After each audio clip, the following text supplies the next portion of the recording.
Hello, I'm Eric Huang. You're listening to Saint Podcast, a podcast about the always fascinating and often controversial lives of the saints. This is a history and culture podcast that traces the origins of morality tales of the saints, or hagiographies, through queer and feminist stories, ancient legends and lore, art history, and pop culture. This is a special episode inspired by an exhibition at the National Gallery in London entitled St. Francis of Assisi, and features a very special guest, co-curator of the exhibition, Dr Joost Joustra.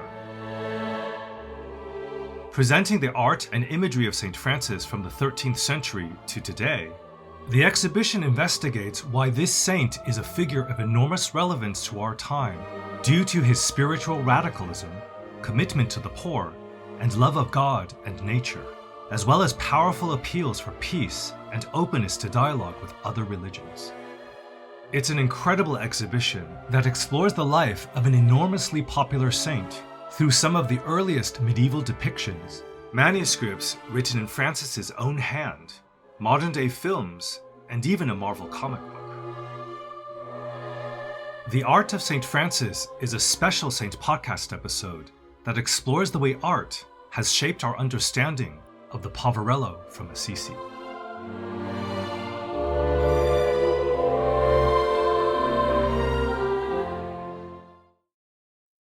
We've covered the legend of St. Francis in a two-part episode, St. Francis, the Wayward Stigmatic. And we've talked about him in the latest Mystics episode, St. Clare, the Mighty Abbess in the Shadows. What we've yet to explore is the tremendous wealth of artwork that the story of the poverello has inspired through the centuries. He's perhaps the most depicted saint in art forms of all kinds, rivaling Mary Magdalene, John the Baptist, Saint Sebastian, and the Apostles.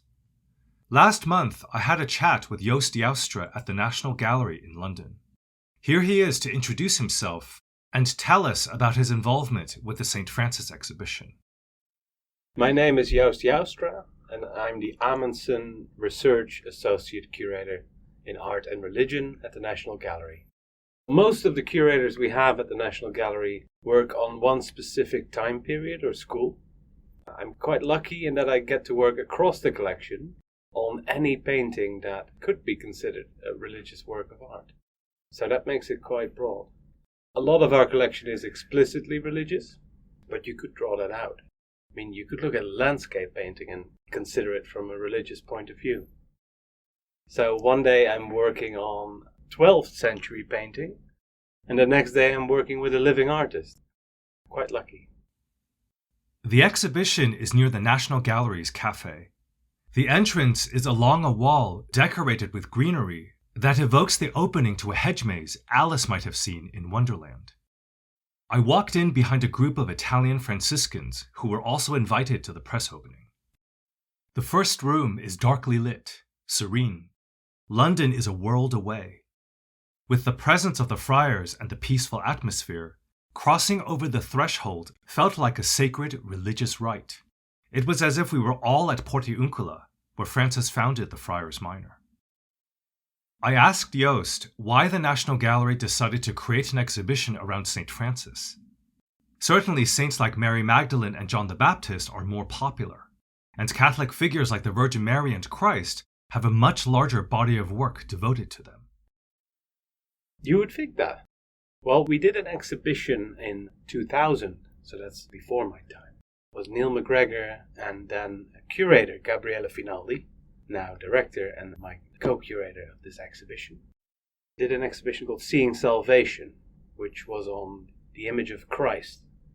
So from there, we've had a strong tradition of working on religious subjects in exhibitions, but also digital projects, research projects.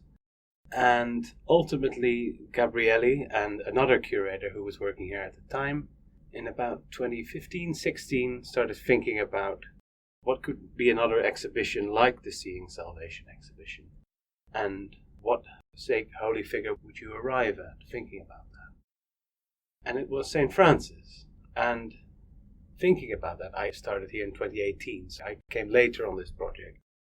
It makes sense to do an exhibition on Christ and then do an exhibition on someone who's been considered an alter Christus or another Christ.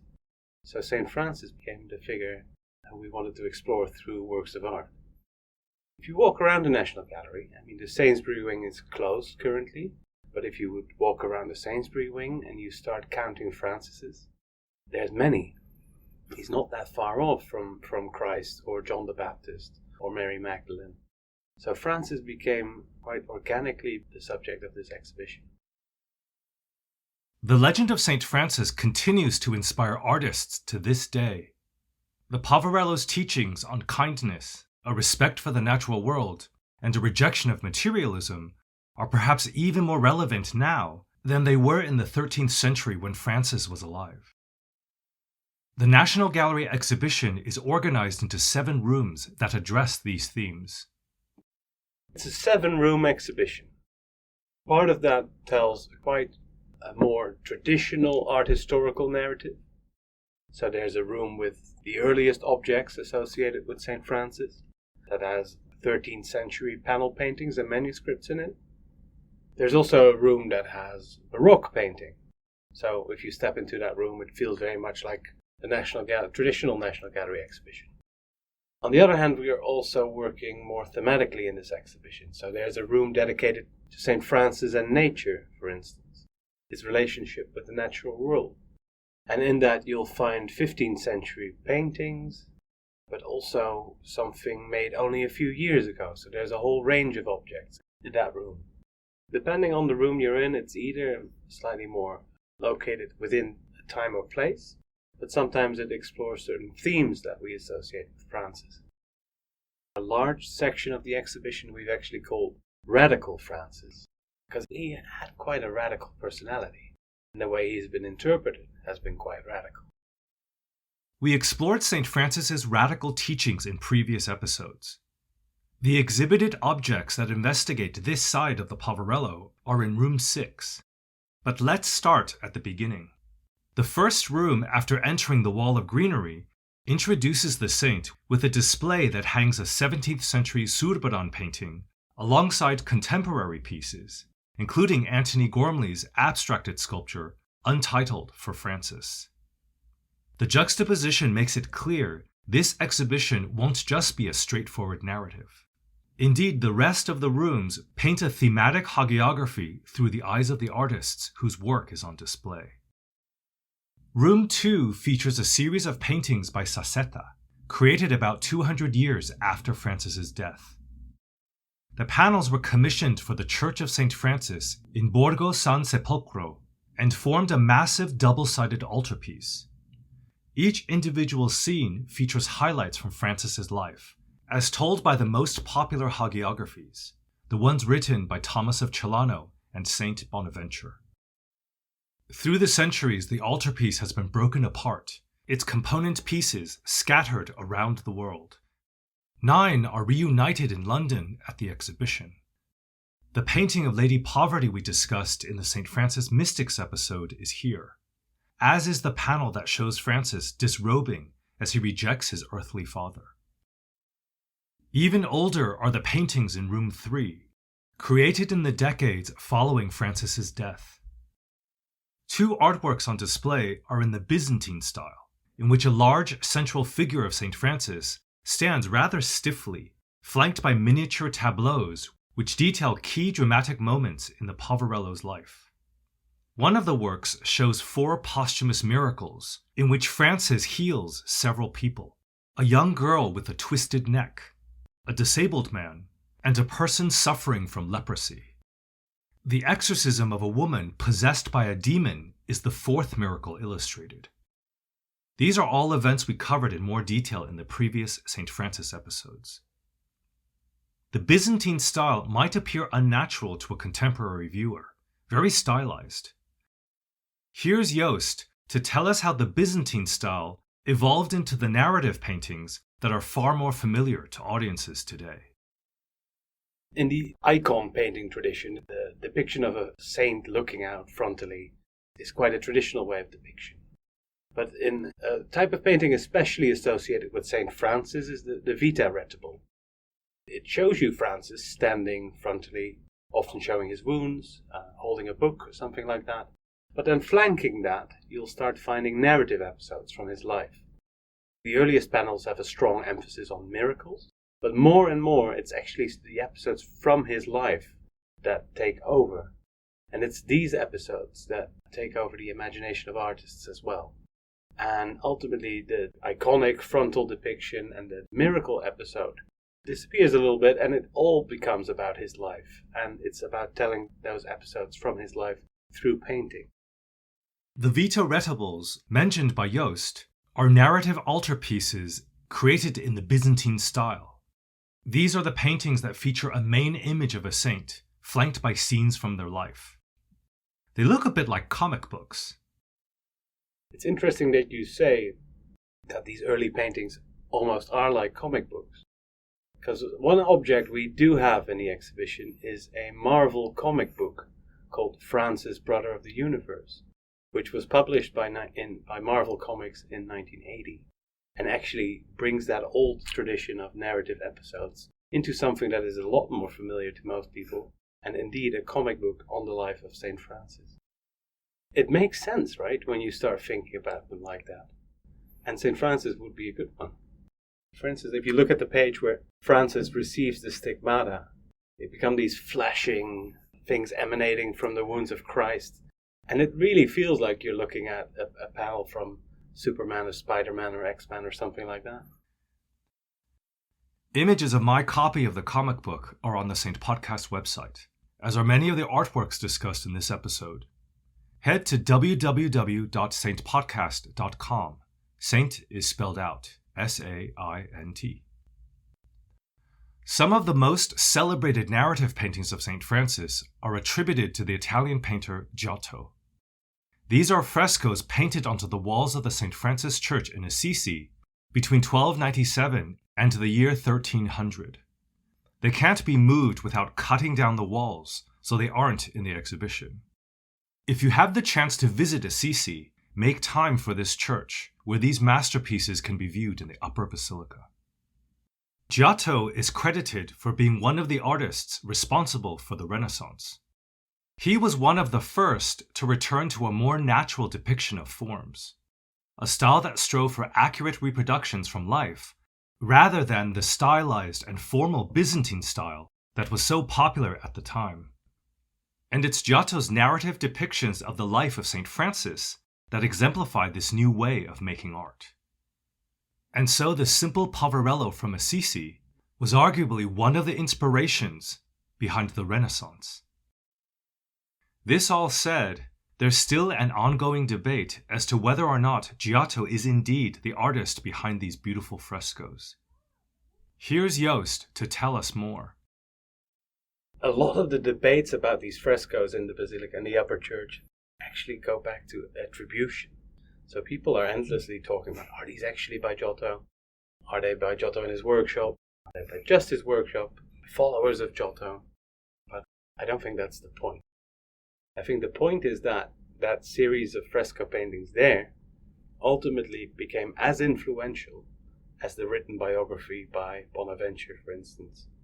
And it became one of the foundational texts, if you can call it that, for the Franciscan legend. And that's really extraordinary, that paintings can do that. Giotto's paintings of Francis changed the way saint stories were depicted in art. The paintings themselves also changed the story of St. Francis by adding a visual element absent in the popular hagiographies. These visuals imprinted on the imaginations of a largely illiterate population, providing an archetype and template of what St. Francis looked like, how he dressed, what his home and environment were like. The choices artists like Giotto made when visually depicting scenes from a saint's life would be repeated and reinterpreted by generations of artists for centuries.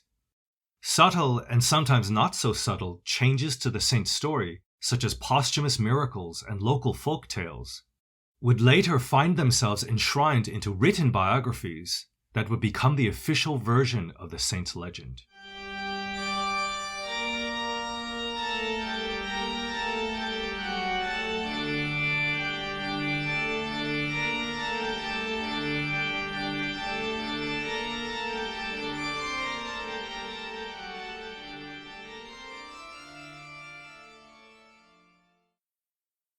The National Gallery exhibition also includes paintings of St. Clare, Francis's protege, whom we covered in the latest Mystics episode, St. Clare, the mighty abbess in the shadows. Joost tells us why paintings of Clare are included in the exhibition. We thought, who is Francis' most iconic or most famous follower? And that would be Clare. I mean, you could think of Brother Leo as well, who was there when he received his stigmata. But I think it's Clare that really most spoke to artistic imagination as well.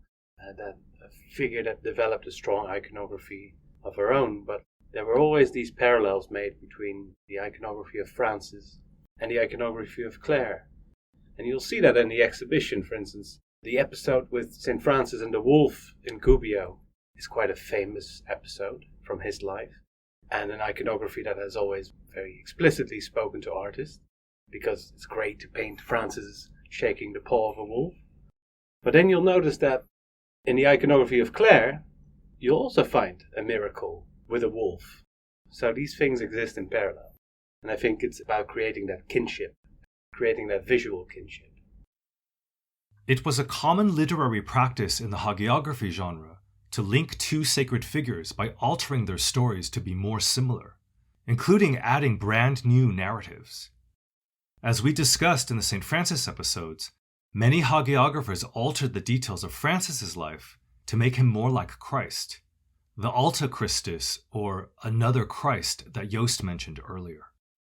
Clare's posthumous battle with a wolf, invented to link her more closely with Francis's wolf encounter, is illustrated by a piece on display at the exhibition. The painting is by Giovanni di Paolo, created in the 15th century. It's not just old masters who have been inspired by St. Francis to create new art. Joost tells us his thoughts on why creators through time have always been drawn to the poverello. People often see artists themselves as slightly radical figures, or people that exist slightly outside normal society.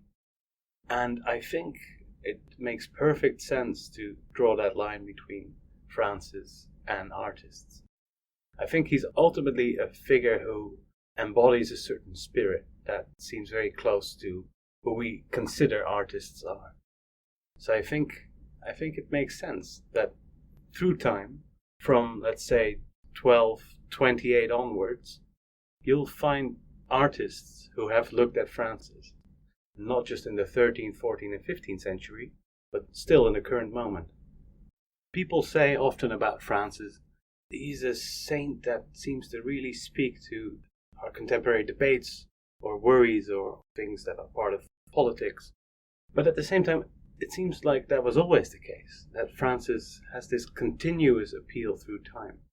And that makes him such an interesting figure to explore through works of art from all centuries. St. Francis's teachings are indeed timeless. One modern artist inspired by this saint is Alberto Burri. We have a work of art by an Italian 20th century artist called Alberto Burri, who is always seen as maybe the founding father of a movement called Arte Povera, although he was never explicitly part of that movement. It's an idea of poor art. It's an idea of using very simple materials and a sublimation of these simple materials, lifting them up to make something more special out of them. And that feels very Franciscan. The materials he uses, like burlap sacks, when you see them, they immediately make you think about the habit of St. Francis. And it is perhaps no surprise that Burri himself was from Città di Castello, a town only a few miles from Assisi ultimately. So he grew up surrounded by this Franciscan tradition. And although Burri never explicitly said, "This is my inspiration for the work I'm doing," there's many different stories that tell you about that. There's this strong connection, this visual connection between the work of Burri and the idea of Francis and the idea of poverty and poor materials. The work Joost refers to is called sacco, or sack in English. It's a burlap sackcloth that's been ripped, holes cut into it. The canvas under one of the holes is painted bright red. The opening is evocative of a large bullet wound, and also of the stigmata Francis had on his side, the one that mirrors Christ's side wound created by a Roman soldier's spear. Burri's sacco is close to another object, a very special one. We are borrowing a relic, a very extraordinary object, one of the habits that is believed to have been worn by St. Francis himself, coming from Santa Croce in Florence. It's an object that has never really left that church since it's been there. Seeing that habit, which is a very sacred object, and that modernist work by Burri in the same space, almost activates both of these objects on a new level. I think that's very exciting. The proximity of Burri's piece and the relic of St. Francis's habit ties them together in a powerful way. It somehow makes the person of Francis very present. It's as if he's just been to the exhibition and left behind 2 of his tunics. Just beyond these 2 objects in room 4 are Baroque-era paintings of St. Francis, paintings created during the Counter-Reformation. This was a tumultuous time during which numerous communities and nations rejected the Church in Rome to form Protestant movements in protest to the corruption that had consumed the papacy. What would become the Catholic Church enacted many decrees to maintain control and address some of the valid criticisms. Artworks of saints had become increasingly sensual since the Renaissance, with a proliferation of exposed muscular bodies and breasts in sacred paintings, even in those of Christ and the Virgin Mary. Overtly carnal depictions were reined in. Narrative art highlighting magical miracles and anecdotes and hagiographies that were more like fairy tales or pagan legends were now prohibited.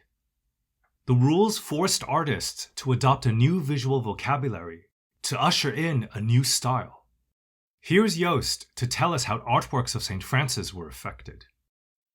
Of course, these things are never absolute, but in a more general sense, you could say that the Counter-Reformation Francis that appears takes him outside of that narrative moment, outside of time, not looking explicitly at his biography, not depicting like this is the moment Francis renounces his father, or Francis meets the wolf of Gubbio, or Francis is preaching to the birds, but conflating these iconographies, emphasizing that spiritual connection that exists between Francis and Christ, and creating more mystical depictions of Francis. My favorite piece in the exhibition is a painting from this time period, affected by the Counter-Reformation rules, whilst pushing the boundaries of what was acceptable at the same time. It's by Caravaggio, and it's one of Joost's favorites as well. We have a very exciting Caravaggio coming from the Wadsworth Athenaeum in Connecticut. It's a painting that is quite iconic, famous, it's often reproduced, but not many people, especially in this country, will have seen that painting. It shows this very intimate moment between Francis and an angel who seems to be consoling him just after he's received the stigmata. It's a unique iconography, and it really shows a moment in Francis' life that is not often depicted. Caravaggio was a master at that, at finding these unique moments, so it makes sense that it was him who painted that. There's so much emotion in the Caravaggio painting, as is typical of the artist's work, and generally of art from the Baroque era. Francis is comforted by an angel, cradled in the winged being's lap, as the ecstasy of the stigmata, a potent mix of pain and pleasure, consumes the poverello. Presumably this is the same angel that gave Francis his stigmata just moments earlier, although Caravaggio has chosen to paint a classical angel, an Eros-like figure, rather than the six-winged seraph from Brother Leo's first-hand account.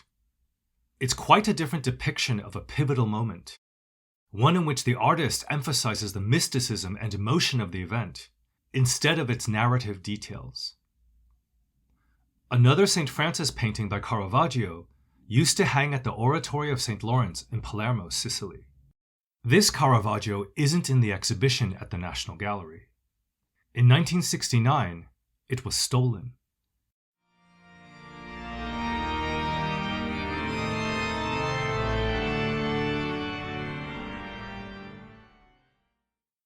Tucked away in a side street off the busy Via Vittorio Emanuele in Palermo is the Oratory of St. Lawrence. It's a small church adjacent to the much larger Basilica of St. Francis, which is associated with the first arrival of the Franciscans in Sicily in 1224. Centuries later, on the night of October 17th, 1969, a group of maybe 2 or 3 men crept into the Oratory of St. Lawrence. Guarded only by an elderly janitor, they easily slipped by undetected to access the high altar, above which hung a priceless St. Francis nativity painting by Caravaggio. One of the men brandished a knife, which he used to cut the painting from its frame, while the other gathered a carpet from the floor and rolled up the cut-out painting inside it. With the artwork in hand, the men disappeared into the night. The Caravaggio the art thief stole draws from St. Francis's hagiography, a story that credits the poverello for inventing the Christmas nativity scene, or crèche. According to numerous hagiographical sources, as Christmas 1223 approaches, St. Francis is inspired by God to commemorate the holy day in a special way. Francis is in Greccio, Italy, where he's been preaching and tending to the town's sick and poor. A man named John, whom Thomas of Celano tells us Francis loved with, quote, special affection, since despite being a noble in the land and very honored in human society, he had trampled the nobility of the flesh under his feet, and pursued instead the nobility of the spirit. Even though John is an aristocrat, he's a good person, someone Francis admires for his piety. And as a wealthy nobleman, John is able to help Francis procure items he needs to execute the divinely inspired Christmas celebration. A life-sized, living recreation of the birth of Christ, complete with manger and livestock. Hagiographer Julian of Spire describes what happens next. Finally, the holy night arrived. Blessed Francis was there with many of his brothers gathered around him. The hay in the manger is prepared. The ox and the ass are arranged around the manger. And the vigil celebration begins with joy. A great multitude of people stream together from various places. The night is filled with an unaccustomed joy and made luminous by candles and torches. And so, with a new ritual, the festival of a new Bethlehem is celebrated.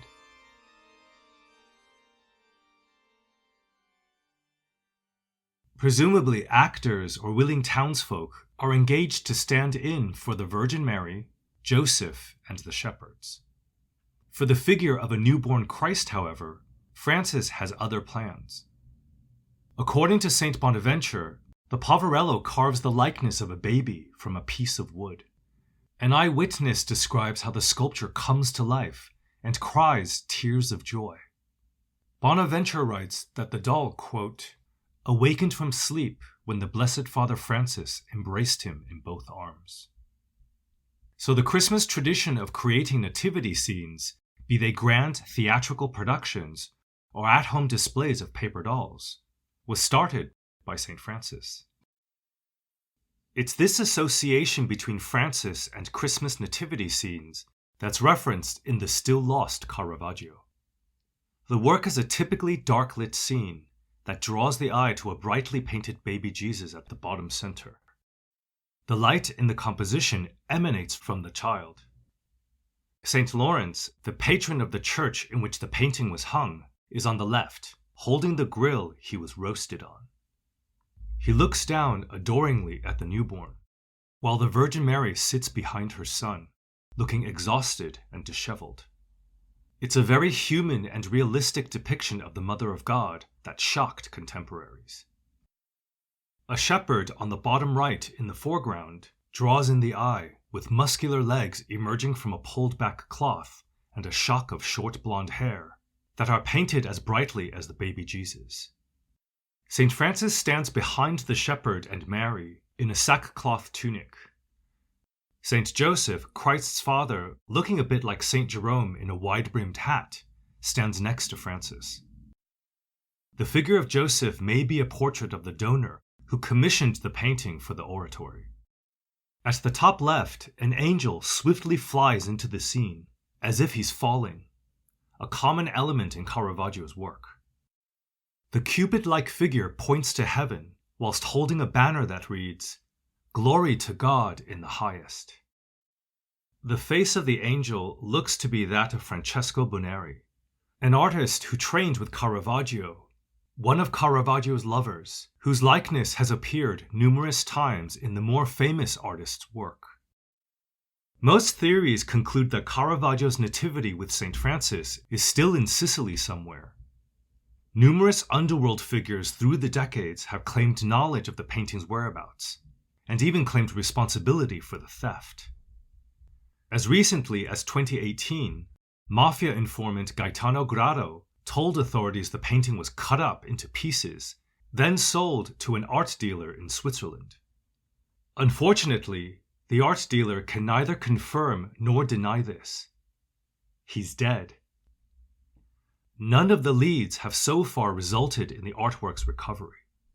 Most fear the masterpiece has been destroyed, damaged irreparably, or eaten by rats. Giotto also painted the Francis Nativity scene centuries before Caravaggio. It's one of the fresco panels from the St. Francis Basilica in Assisi mentioned earlier. Giotto's depiction shows the carved Christ doll coming to life in Francis's arms, whilst the friars minor assembled around their leader marvel in open-mouthed wonder at the miracle. Have a look at both of these nativity paintings on the St. Podcast website. Giotto and Caravaggio's paintings offer different interpretations of the nativity story, as well as other details in Francis's written hagiographies, which also vary quite a bit. Joost doesn't view the often contradictory story elements as a problem. But I think it shows something that artists can do like no others, and it's creating a tradition of telling the life of saints that does not always go directly back to texts. It's almost about filling in the gaps, the things you don't find in these texts. Creating a visual tradition that speaks to the hagiography, but not directly.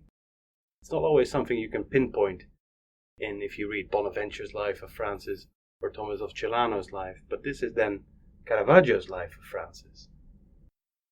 Artists in the 1600s like Caravaggio changed St. Francis's story by creating a contemplative ascetic charged with symbolism. Gone was the radical friar who challenged convention and performed miracles and exorcisms. He was replaced by a devoted monk, deep in meditation and prayer. The work in Room 1 by Spanish painter Francisco Zurbarán, who was named after St. Francis, is a perfect example of this intensely dark and atmospheric movement.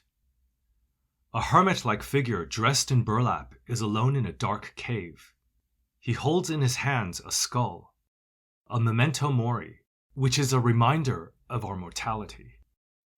The Zurbarán painting, as well as one by El Greco, featuring a surprising bright blue sky, and also a work by Murillo, are the template for the St. Francis we all know today. The iconic monk in a sackcloth habit, with a quiet strength and power. St. Francis might be a 13th century figure, but his teachings and legacy are still with us today. The exhibition at the National Gallery in London brings these topics and the man behind them into focus. Beyond Francis's very relevant exhortations to take care of the planet, confront materialism, and help those who are most vulnerable, is his wide-ranging effect on pop culture. Here's Joost, one final time. I think he's the archetypal saint. And even thinking about Francis and rewatching the Star Wars movies, I thought, oh well, here's the Jedi dressed like St. Francis. It goes on and on. It does indeed go on and on, in a galaxy not so far away.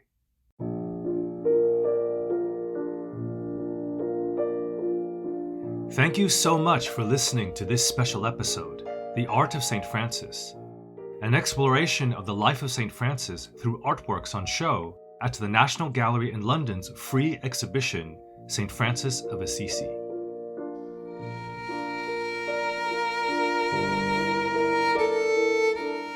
The works of art discussed in this episode are only a small fraction of the artwork at the exhibition, so do check it out if you're in London or planning a trip. Special thanks to curator Joost Joustra for his time and insight into the exhibition. And thank you so very much Alexandra Moskalenko, press and PR manager at the museum, for organizing everything and helping make this podcast episode happen.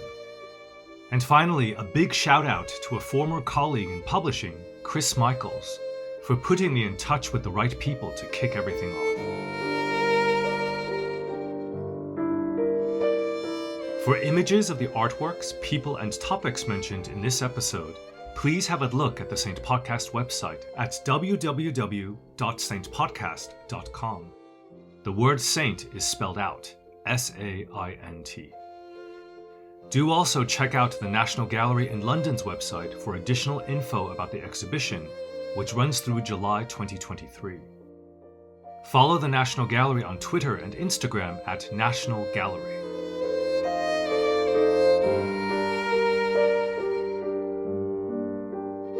Thanks again for listening, and stay tuned for the next special episode, created to tie in with the Wellcome Collection in London's exhibition, Milk.